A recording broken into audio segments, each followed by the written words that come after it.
Bon matin tout le monde, content de vous retrouver encore ce matin. Excusez-moi, je voudrais rendre gloire à Dieu pour l'opportunité qu'on prend encore de se réunir ensemble, de se réunir en esprit, de se réunir en pensée, pour entendre encore ce que le Seigneur veut nous donner ce matin pour nous aider dans ces temps difficiles, nous fortifier, nous encourager. Donc pour ce que l'Esprit veut nous donner ce matin, pour ceux qui désirent suivre, je vais vous inviter à tourner dans Éphésiens, chapitre 6. On va lire du verset 10 jusqu'au verset 14. On va lire le début seulement du verset 14. Donc, dans la lettre aux Éphésiens, chapitre 6, débutant au verset 10. Vous allez vous y reconnaître. C'est un endroit, je dirais, assez repris dans la parole. Il y a des endroits comme ça dans la parole qui contiennent beaucoup de choses importantes, qui sont d'un grand encouragement, puis on revient souvent sur ces choses. Mais vous allez voir, l'Esprit veut faire ressortir vraiment un point très spécifique de ce qu'on va lire, vraiment, et nous faire cheminer à travers ce point. Donc, dans la lettre aux Éphésiens, chapitre 6, débutant au verset 10, on voit qu'il est dit: au reste, dit l'apôtre Paul aux Éphésiens, au reste, fortifiez-vous dans le Seigneur, et par sa force toute puissante. Revêtez-vous de toutes les armes de Dieu, afin de pouvoir tenir ferme contre les ruses du diable. Car vous n'avez pas à lutter, nous n'avons pas à lutter contre la chair et le sang, mais contre les dominations, contre les autorités, contre les princes de ce monde de ténèbres, contre les esprits méchants dans les lieux célestes. C'est pourquoi prenez toutes les armes de Dieu, afin de pouvoir résister dans les mauvais jours et tenir ferme après avoir tout surmonté. Tenez donc ferme. Et là, nous allons arrêter là. Vous connaissez la suite. À la suite de ce que je viens de lire, là, l'apôtre Paul expose les armes du chrétien selon ce que l'Esprit lui avait lui-même donné pour les Corinthiens. Donc, quand on considère ce qu'on vient de lire ici, nous voyons que l'apôtre Paul exhorte à cause d'un temps spécifique. On a déjà prêché là-dessus, à cause des mauvais jours, comme il est dit plus loin. À cause de ce temps spécifique, de ces mauvais jours spécifiques-là, l'apôtre Paul savait probablement des choses que les Éphésiens vivaient. Il voulait vraiment les aiguiller sur la façon de réagir face à ça. On voit qu'il leur a dit de se fortifier, de se fortifier dans le Seigneur, d'aller puiser dans la force toute puissante de Dieu qui est à notre disposition pour nos besoins. On voit qu'il a exposé ce contre quoi ils avaient à lutter, que leur lutte ne s'arrêtait pas à ce qu'ils voyaient, à ce qui les entourait, mais leur lutte partait beaucoup plus haut et se déroulait sur plusieurs plans, autant sur le plan physique que sur le plan spirituel. Leur lutte avait ces deux, je dirais, plans, si je peux m'exprimer comme ça, comme attaque. Parce que il parle, on sait que le diable qui est au-dessus de tout, on sait que les démons qui l'ont suivi, c'est un peu comme une pyramide, on revient souvent sur ces choses, et je suis pas le seul d'ailleurs, où le diable est à la tête, un peu sa pyramide, les démons, et par en dessous, les gens de ce monde, qui adhèrent à ce plan, qui adhèrent au plan satanique, au plan diabolique, et qui luttent et travaillent pour Lucifer, pour le diable, et œuvrent pour lui, en se laissant un peu diriger par les démons. Et, vous savez, c'est les princes de ce monde de ténèbres, les dominations, etc. Là, on redescend la pyramide. Donc, les luttes se passent sur plusieurs plans. Les choses se passent sur plusieurs plans. Beaucoup d'attaques, je dirais, outre ce que l'on voit. Beaucoup d'attaques. Notre corps réagit à beaucoup de choses, beaucoup plus qu'on pense. Beaucoup plus qu'on pense. Et on voit que l'apôtre Paul donnait les armes de Dieu afin d'être capable de lutter contre toutes ces choses-là. Mais encore plus, parce qu'il parle de pouvoir, au verset 13, résister. Ça, c'est un point qu'il parle, c'est de résister. Et c'est pas le sujet du message, mais l'Esprit veut juste donner un petit aparté sur ça. Vous savez, quand on résiste, c'est qu'on applique une force contraire. C'est le principe de la résistance. Lorsque une force est donnée sur une chose, si la chose en question résiste, c'est qu'elle applique une force inverse pour repousser la pression qui lui est donnée. Donc, c'est l'effet de résistance. Et quand on résiste, c'est ça qu'on fait. Il y a une pression qui nous vient de toutes sortes de sources. Et si l'on résiste, c'est que nous réagissons à cela, nous appliquons nous aussi une pression contraire pour contrer un peu ce qui vient sur nous. Donc, c'est le principe de la résistance. Les armes de Dieu sont là, entre autres, pour résister contre les assauts, contre les attaques du diable dans des différents plans et des différentes sources, etc. Donc, c'est pour résister, mais elles sont là, et là, on s'en va vers le sujet encore plus pour tenir ferme, frères et sœurs. Parce que s'il y a une chose qui nous est dit dans ce qu'on a lu, peut-être qu'on ne l'a pas remarqué, mais à 3 reprises, l'apôtre Paul a parlé de tenir ferme. Et ce que l'apôtre Paul donnait était, entre autres, pour cela. Hein, c'est mentionné au verset 11 de dire, afin de pouvoir tenir ferme contre les ruses du diable. C'est mentionné au verset 13, afin, dans les mauvais jours, hein, résister dans les mauvais jours, puis tenir ferme après avoir tout surmonté. Et on a vu dans le début du verset 14 qui commence comme ça, tenez donc ferme. Donc, c'est quoi, frères et sœurs, tenir ferme? C'est quoi tenir ferme? Selon le dictionnaire, tenir ferme, c'est ne pas renoncer à quelque chose, ne pas abandonner. Donc, on peut voir que ça va vraiment directement avec ce que l'apôtre Paul dit. Prenez les armes de Dieu afin de pouvoir appliquer cette force contraire, de pouvoir vous aussi avoir la force avoir la force de résister. Mais la résistance, frères et sœurs, en tant que telle, c'est une chose. Et on doit l'avoir. On doit être capable de résister. Ça fait partie de la lutte. Mais ce qui fait aussi partie de la lutte, ce n'est pas seulement de résister, c'est d'être capable de tenir ferme. Autrement dit, de ne pas renoncer ou de ne pas abandonner. Parce que tu peux résister pour un temps, mais si tu n'as pas de fermeté, qu'est-ce qui arrive? Ben, à un moment donné, ça fait ça, puis là, c'est toi qui recules. Puis éventuellement, tu vas peut-être chuter. Mais quelqu'un qui tient ferme, il ne renoncera pas, il n'abandonnera pas. Donc, on peut voir que les armes de Dieu ne servent pas qu'à résister, elles servent à tenir ferme. Et c'est le point dans lequel l'Esprit veut nous conduire ce matin pour vraiment nous le faire. Je crois qu'après tout ce que l'Esprit va nous donner ce matin, nous allons avoir une très, très, très bonne idée de c'est quoi être ferme. On peut voir que Job avait dit ceci aussi à ses amis qui, on le sait, étaient venus pour l'encourager, mais malheureusement, à travers leur encouragement, ils faisaient plus l'accuser qu'autre chose à cause de leur pensée, à cause de leur façon de voir la chose, de leur opinion.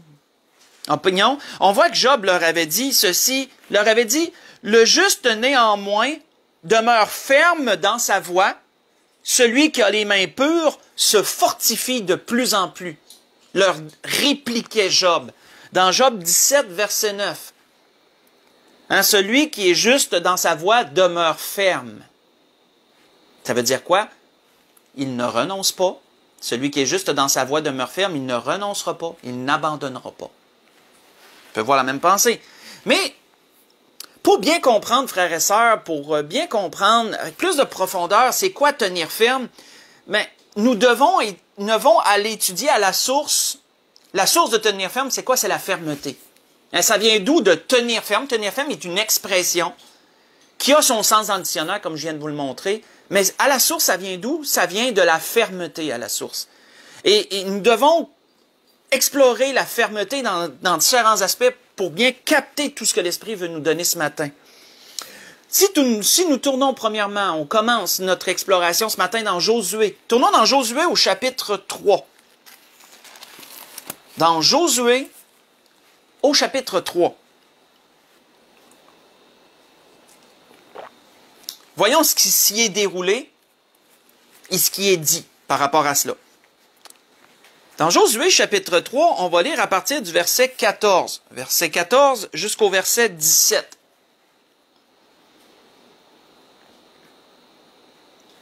Josué chapitre 3, verset 14 au verset 17.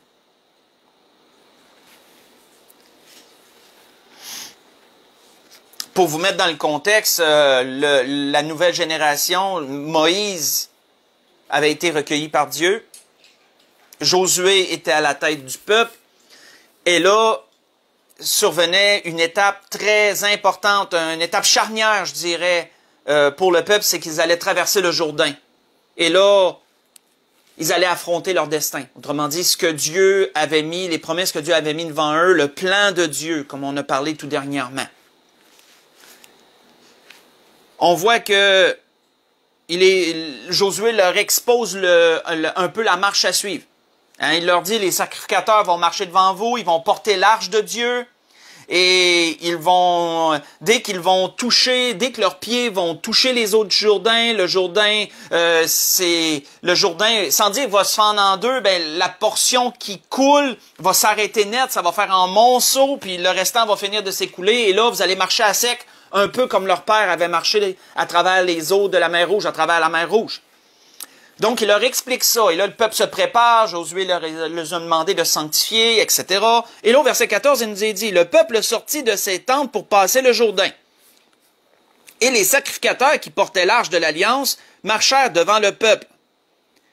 Quand les sacrificateurs qui portaient l'arche furent arrivés au Jourdain et que leurs pieds se furent mouillés au bord de l'eau, le Jourdain regorge, et là c'est une parenthèse un peu que l'auteur nous donne, le Jourdain regorge par-dessus toutes ses rives tout le temps de la moisson. Les eaux qui descendent d'en haut s'arrêtèrent et s'élevèrent en un monceau à une très grande distance, près de la ville d'Adam, qui est à côté de Tsartan. Et celles qui descendaient vers la mer de la plaine, la mer Salée, furent complètement coupées. Le peuple passa vis-à-vis de Jéricho. Les sacrificateurs qui portaient l'arche de l'Alliance de l'Éternel s'arrêtèrent, et notons de quelle façon ils s'arrêtèrent. Ils s'arrêtèrent de pied ferme, sur le sec, au milieu du Jourdain. Pendant que tout Israël passait à sec, jusqu'à ce que toute la nation ait achevé de passer le Jourdain. Donc, on va arrêter ici. Nous voyons quoi? Nous voyons que les sacrificateurs portaient l'arche. Et nous le savons, l'arche avait à ce temps-là une très grande signification. Sur le couvercle de l'arche, c'était un peu la représentation d'une scène céleste. C'était la représentation du trône de Dieu, où Dieu siège. Vous aviez les deux chérubins sur l'arche, de leurs ailes, ils couvraient le propitiatoire, et Dieu siège entre les chérubins, comme il est dit dans un autre endroit, si on fait une référence dans la parole, il est dit ailleurs que Dieu siège entre les chérubins.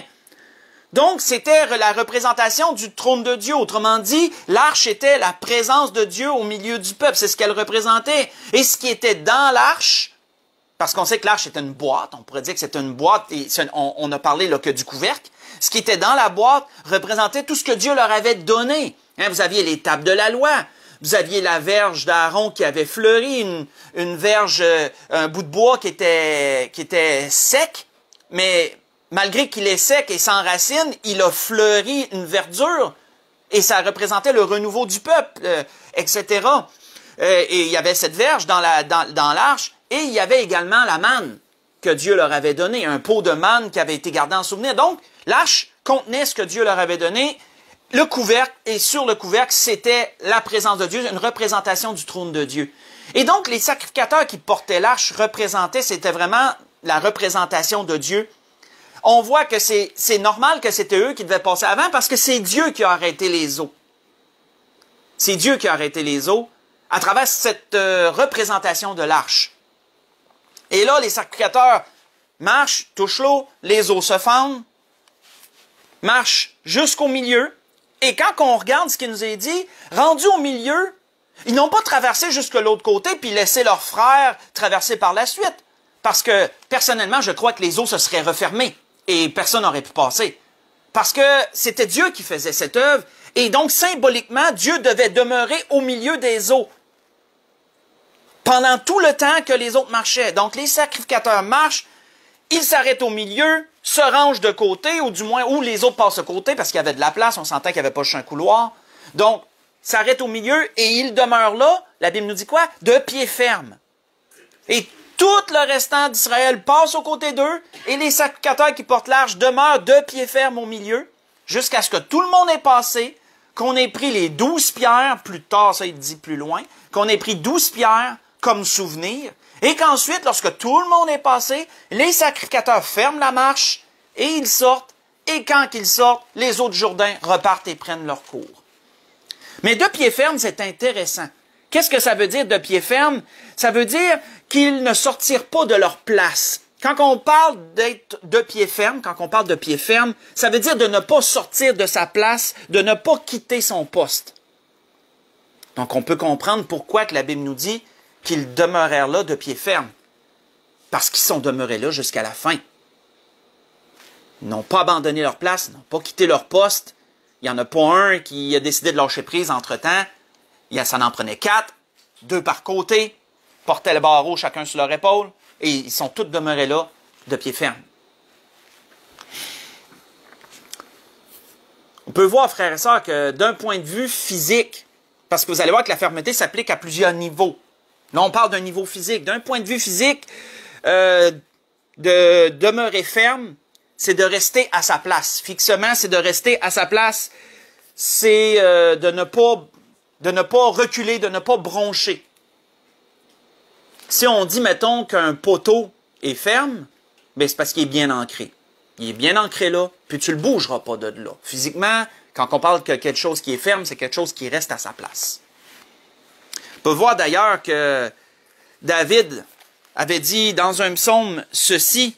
Il avait dit, ceux-ci, en parlant de certaines personnes, il dit, ceux-ci s'appuient sur leurs chars et ceux-là sur leurs chevaux.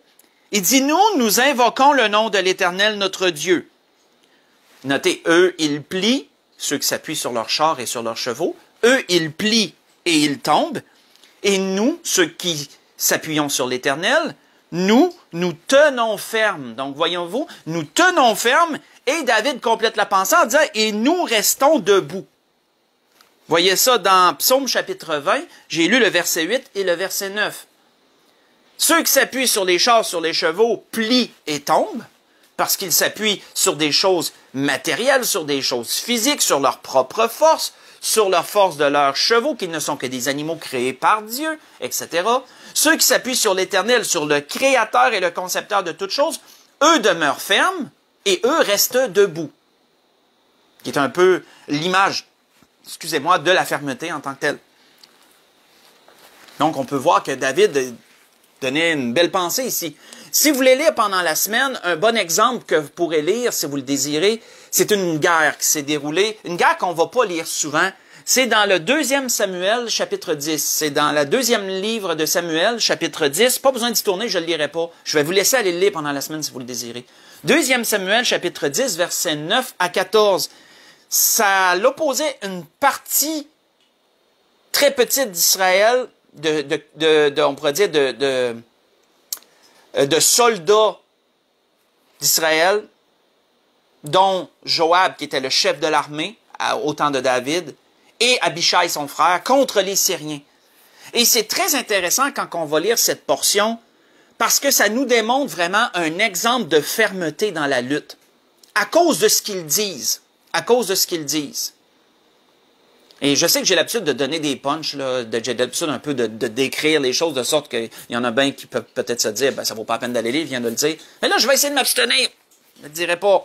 Je vous invite à aller le lire pendant la semaine. Pour continuer, tournons dans Job chapitre 2. On a vu d'un point de vue physique, c'est quoi tenir ferme d'un point de vue physique? C'est, quand on parle de quelque chose de physique qui est ferme, hein, c'est que c'est bien ancré, ça reste à sa place, ça chambranle, ça bronche pas. Ça bronche pas. Voyons à quoi aussi la fermeté peut s'appliquer. Dans Job chapitre 2. Job chapitre 2.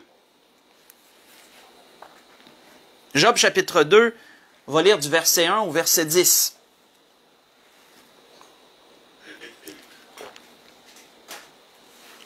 Job étant une histoire assez populaire, ben probablement que la plupart se reconnaissent dans le contexte, mais je vais quand même le donner pour le bénéfice de tous.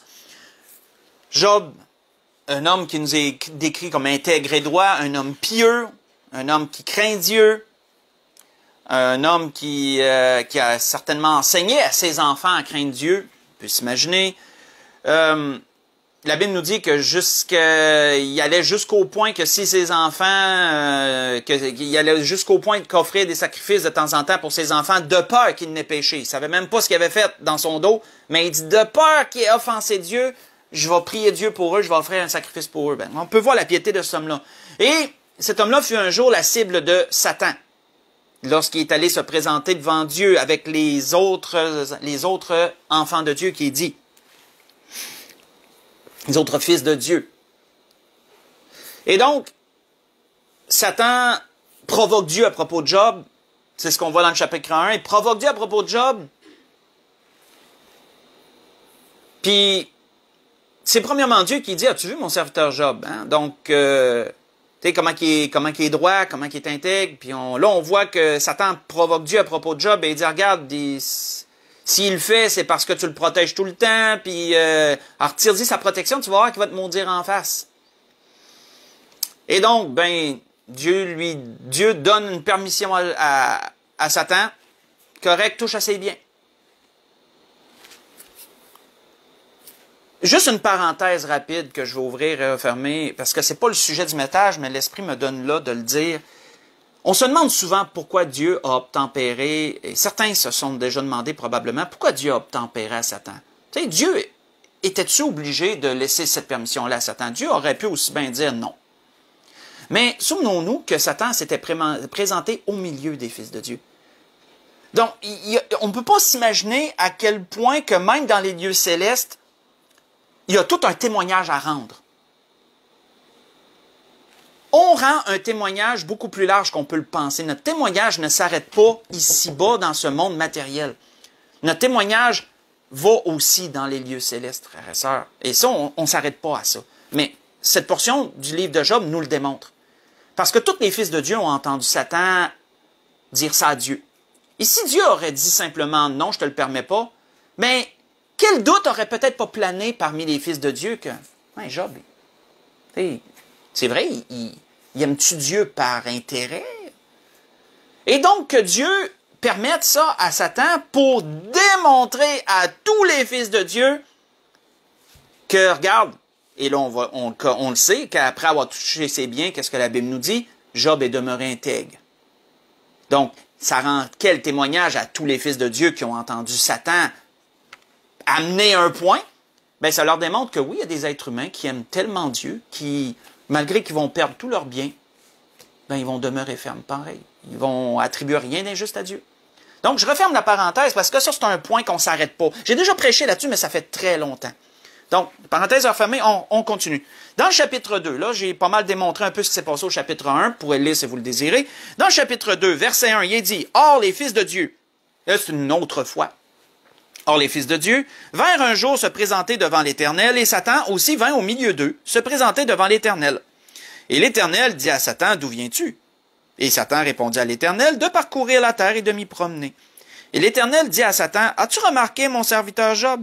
Il n'y a personne comme lui sur la terre. C'est un homme intègre et droit, craignant Dieu, se détournant du mal. » Et notez qu'est-ce qu'il dit. Il demeure ferme dans son intégrité.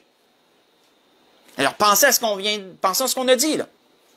Il demeure ferme dans son intégrité. Et tu m'excites à le perdre sans motif. Hein? Autrement dit, tu me provoques à essayer de l'abandonner totalement, puis à te laisser totalement, à le perdre sans motif. Et Satan répondit à l'Éternel, peau pour peau.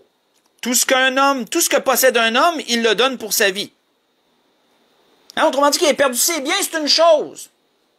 Parce qu'il ne voulait pas qu'on touche à sa chair. Mais permets-moi de toucher à sa chair à cette heure. Hein? Mais étends ta main, touche à ses os et à sa chair, et je suis sûr qu'il te maudit en face.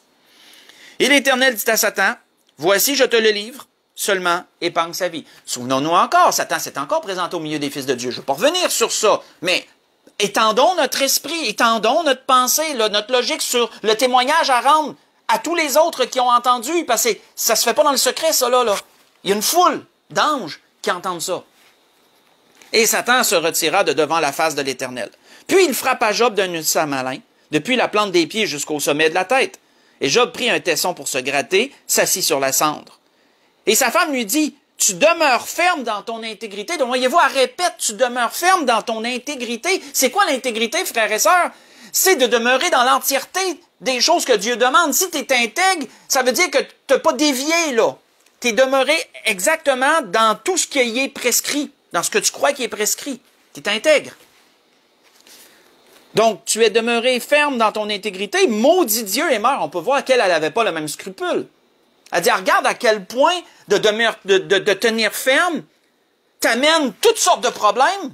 Ben, si tu veux éviter les problèmes, maudis donc Dieu, puis meurs, puis tu n'auras plus ces problèmes-là. Donc, sa femme, elle avait toute une autre logique que la sienne. Mais Job lui répondit, tu parles comme une femme insensée. Quoi? Nous recevrions de Dieu le bien, et nous ne resservions pas aussi le mal? Et en tout cela, Job ne pécha point par ses lèvres. On va arrêter là. Donc, on peut voir que d'un point de vue moral, la fermeté aussi s'applique. D'un point de vue psychologique, la fermeté a sa place. Qu'est-ce que ça apporte, la fermeté, d'un point de vue psychologique?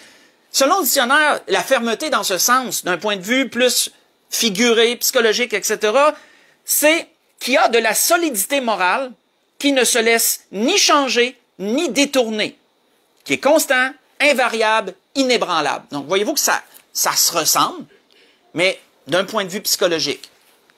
Solidité morale, frères et sœurs, qui ne se laisse pas changer, qui ne se laisse pas détourner.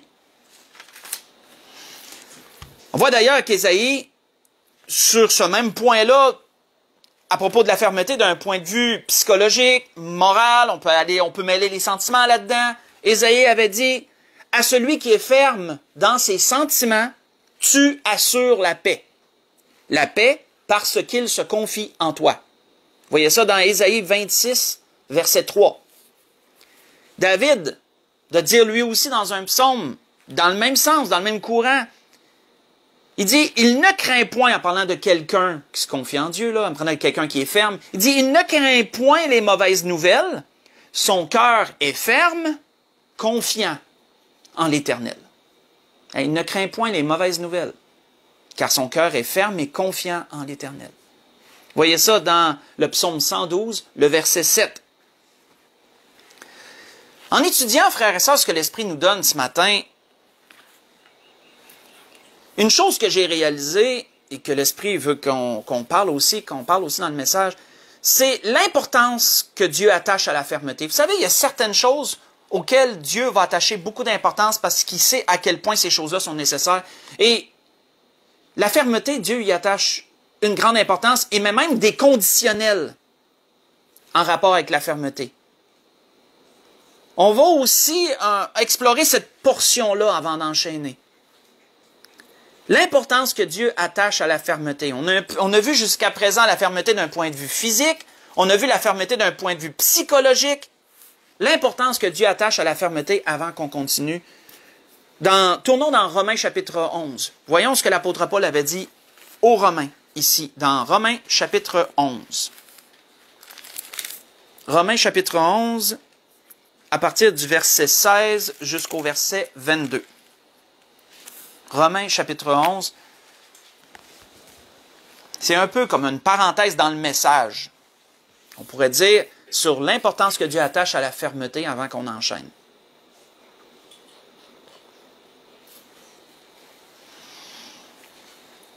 Dans Romains chapitre 11, dans cette portion, on peut voir que l'apôtre Paul avait remarqué que certains chrétiens de Rome, de l'Église de Rome, s'enorgueillaient d'être chrétiens, s'enorgueillaient d'avoir eu accès à la grâce par rapport aux Juifs qui avaient chuté, on pourrait dire dans le plan de Dieu, et que Dieu avait momentanément mis en retrait, je dis momentanément, afin de donner accès aux païens à la grâce. L'apôtre Paul les ramène un peu sur terre, leur ramène une réalité que certains oublient même encore aujourd'hui. On voit que dans le chapitre 11, à partir du verset 16, l'apôtre Paul leur dit, « Or, si les prémices en parlant du peuple juif, si les prémices sont saints, la masse l'est aussi. Si la racine est sainte, les branches le sont aussi. Si quelques-unes des branches ont été retranchées, Et toi qui étais un olivier sauvage, et là, on peut voir olivier franc, olivier sauvage, c'est une image, hein, l'olivier sauvage, c'est le païen qui a eu accès à la grâce, l'olivier franc, mais c'est le juif qui avait accès à la grâce de Dieu, à travers la loi, à travers de l'Ancien Testament. Sa grâce a toujours été là, en fin de compte, là. On peut voir que, il dit, tu as été hanté, hanté qui veut dire greffé, c'est un autre mot pour dire greffé, tu as été hanté à leur place, et rendu participant de la racine nourritière de l'olivier. Je suis rendu au verset 18. Ne te glorifie pas. Et on peut voir un peu pourquoi que je dis que les Romains, certains chrétiens de Rome, ils s'enorgueillaient de ça. Ils se glorifiaient de ça, d'être sous la grâce, etc. Et là, l'apôtre Paul un peu les ramène sur terre, c'est une façon de parler, en leur disant, ne te glorifie pas aux dépens de ces branches.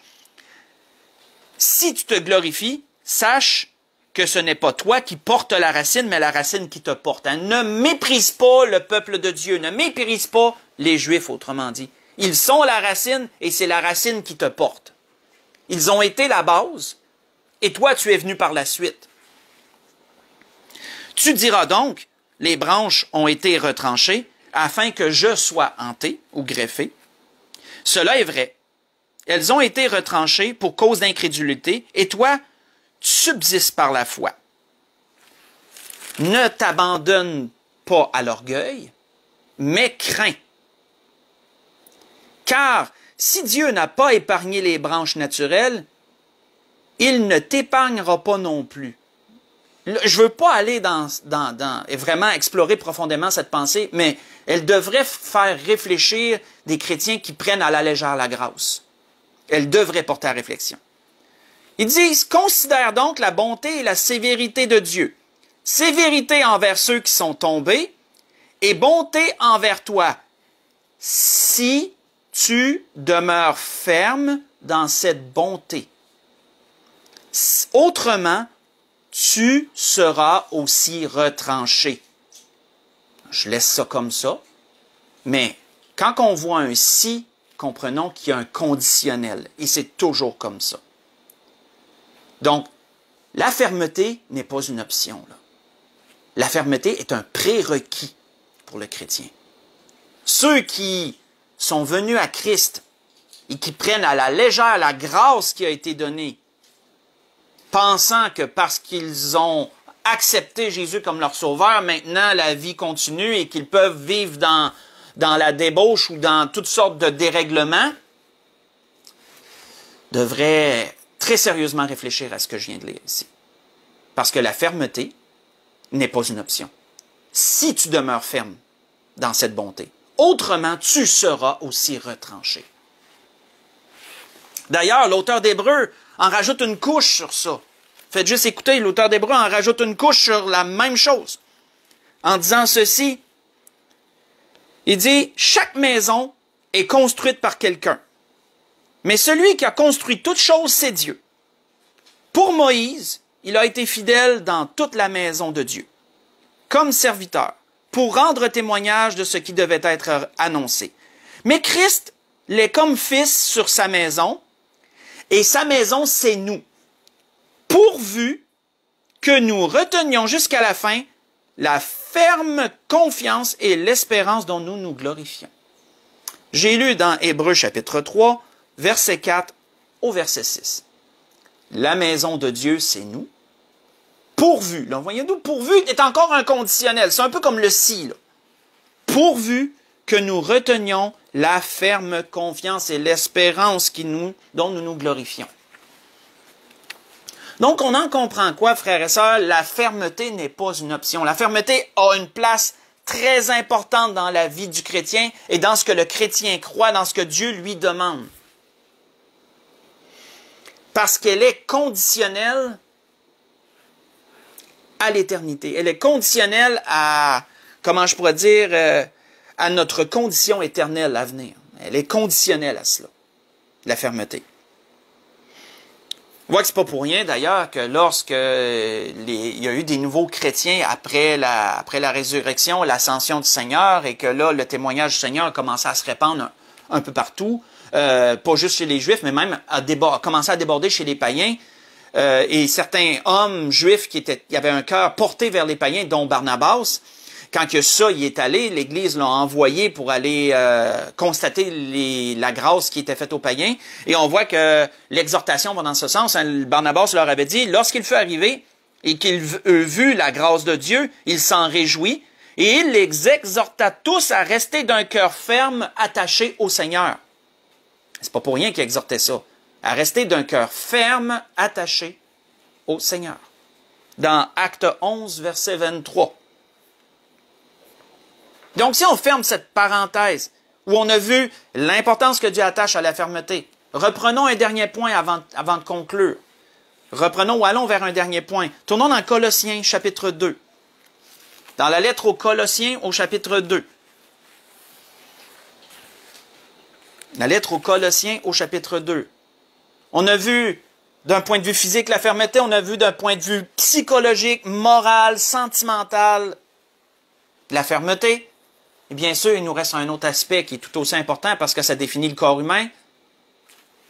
Selon aux Thessaloniciens, je ne me souviens plus du verset exact, mais de quoi est constitué l'être humain? 3 parties. Physique, psychologique, spirituel.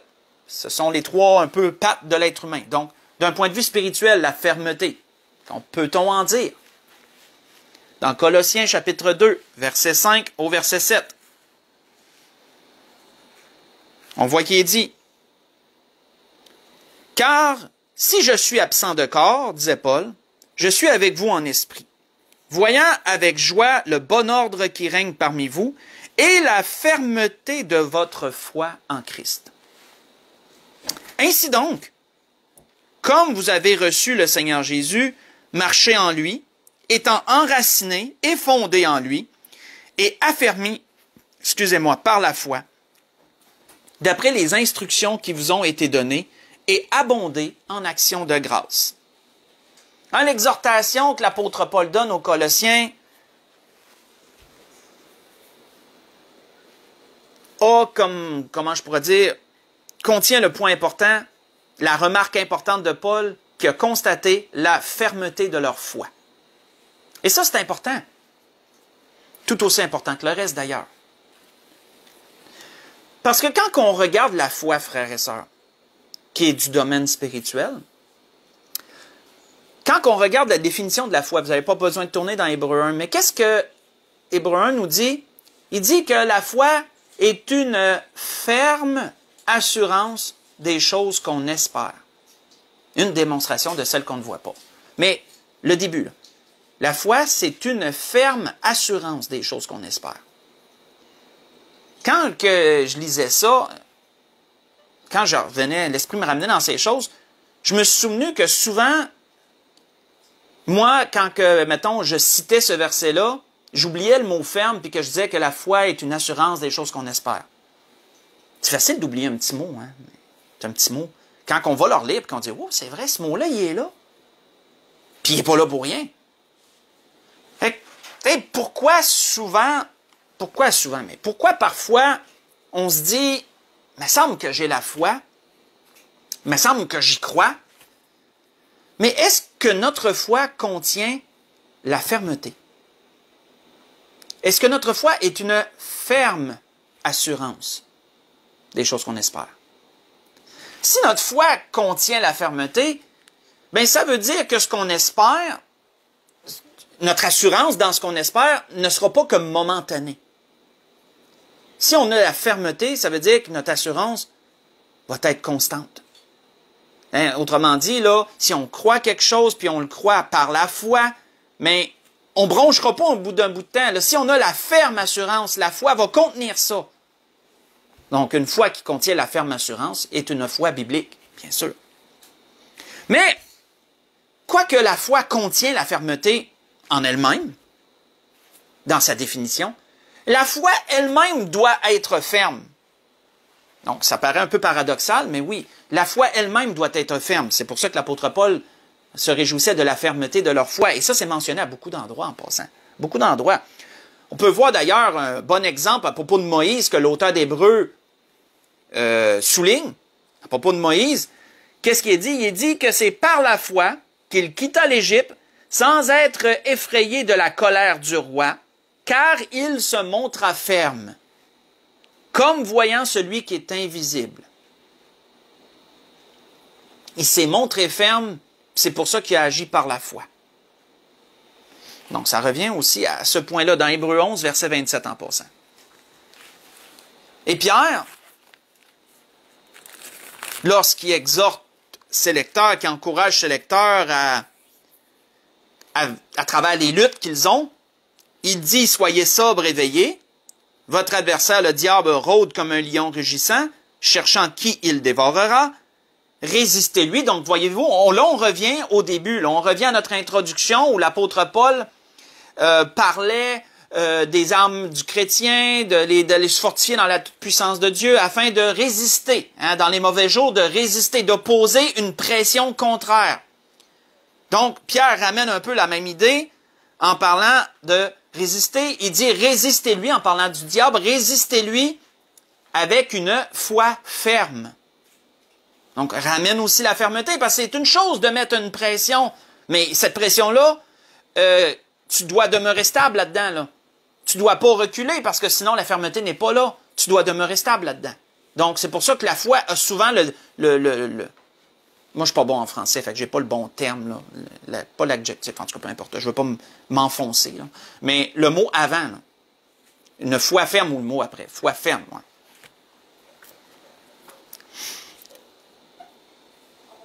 Et on a comme bouclé la boucle ce matin, frère et sœurs, avec ce que l'Esprit voulait nous donner. On a comme un peu bouclé la boucle avec ce qu'on vient de lire ici. Dans 1 Pierre, en passant, chapitre 5, verset 8 et le verset 9.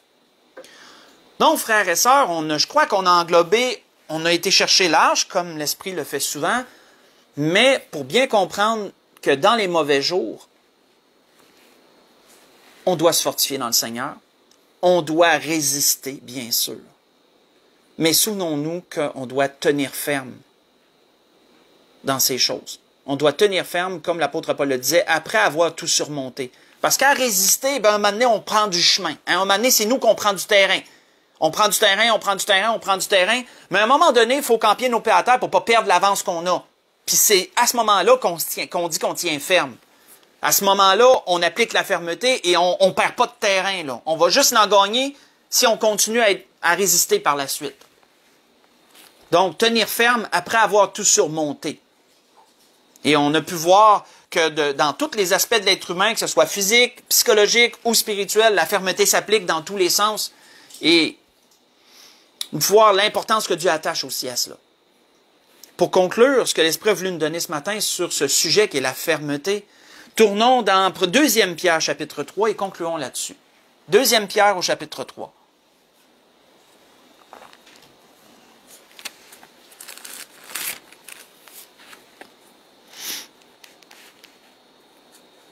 Deuxième Pierre, chapitre 3, on va lire le verset 17 et le verset 18.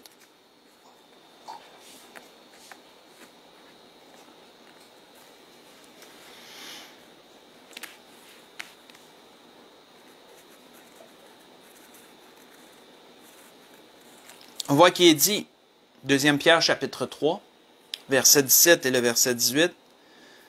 Il est dit, vous donc, bien-aimés, qui êtes avertis, tenez-vous sur vos gardes, de peur qu'entraînés par l'égarement des impies, vous ne veniez qu'à déchoir de votre fermeté. Là, c'est une mise en garde ici.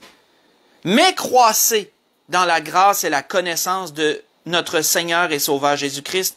À lui soit la gloire maintenant et pour l'éternité. Amen. Amen, oui. Mais au verset 17, c'est une mise en garde que l'auteur donne pour conclure sa lettre.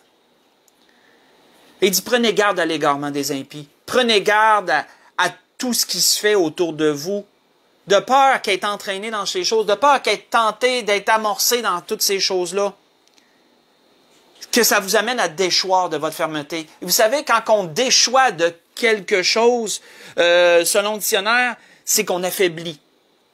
Quelque chose qui est déchu, c'est quelque chose qui tombe, c'est quelque chose qui s'affaiblit au point de tomber. Si on déchoit de notre fermeté, c'est que notre fermeté vient qu'à s'affaiblir au point qu'elle ne n'y en a plus. C'est une diminution. Et notons que c'est ce que le malin veut. Satan connaît l'importance de la fermeté dans la vie chrétienne. Et il sait qu'un chrétien qui est ferme dans ses convictions, qui est ferme dans ses sentiments, qui est ferme dans sa foi, qui est ferme dans ses agissements pour le Seigneur. Mais c'est un chrétien fort. Et Satan sait qu'un chrétien fort, qui est fortifié par le Seigneur, c'est un chrétien dangereux. Et donc, de toutes sortes de façons, par des attaques, par de la séduction, par de la tentation, et etc., par l'égarement des impies, par les tendances, Satan veut amener à tranquillement gruger, éroder la fermeté, faire déchoir, la faire déchoir. Et s'il n'y a plus de fermeté, ben là, c'est lui qui gagne du terrain dans la vie, dans notre vie. Et c'est pas ça que le Seigneur veut, bien sûr. Et c'est donc l'exhortation, l'encouragement que l'Esprit voulait nous donner ce matin, voulait nous encourager sur ce sujet qui est la fermeté. Que nous puissions prier le Seigneur en ce sens, que nous puissions considérer l'importance que Dieu attache, frères et sœurs, à la fermeté, et surtout dans les mauvais jours dans lesquels nous sommes, malgré le fait qu'on n'a pas tous la possibilité de se réunir, et qu'on est un peu isolé, puis on sait que Satan vise un peu ça, gardons à l'esprit que nous devons tenir ferme dans toutes ces choses.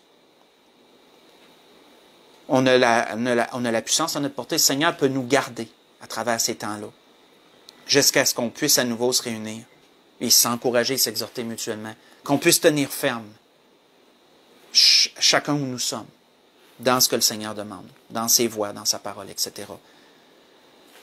Je vous souhaite à tous et à toutes une bonne semaine, une agréable semaine, que le Seigneur vous protège, qu'il vous guide, qu'il vous dirige dans tous vos besoins. Gardez à l'esprit les requêtes, dernières requêtes importantes, j'aime pas ça dire ça, mais je veux dire, dernières requêtes qui ont été données à tous, parce que toute requête est importante, c'est pour ça que je m'excuse de dire ce mot-là pour ça. Notre sœur Huguette, continuez à prier pour elle. J'ai pas eu de nouvelles depuis hier, depuis que j'ai parlé avec Claire hier, mais on sait qu'elle s'en retourne à la maison, on sait qu'elle s'en retourne chez elle, pour ceux qui ne comprennent pas, elle est en fin de vie. Pour ceux qui, je veux dire, qui ne sont pas au courant, là, de d'autres frères et sœurs qui nous écoutent. On a une sœur qui est très âgée, dans les 90aines. Une sœur Huguette, je pense, c'est 93, je pense. Peut-être plus, je ne suis pas sûr. Mais elle a eu une belle vie. Elle a eu une belle longévité de vie. Beaucoup d'années de grâce. Et là, le Seigneur la rappelle à la maison. Et elle est sur le bord de la porte d'y retourner. Là. Donc, soyons en prière pour elle, mais soyons en prière surtout pour la famille qui reste. Elle va laisser un vide, bien sûr. Elle va laisser un grand vide dans sa famille. Soyons en prière pour eux, que le Seigneur puisse consoler leur cœur et se servir de son témoignage pour les approcher de lui. Bien sûr, c'est notre souhait le plus cher.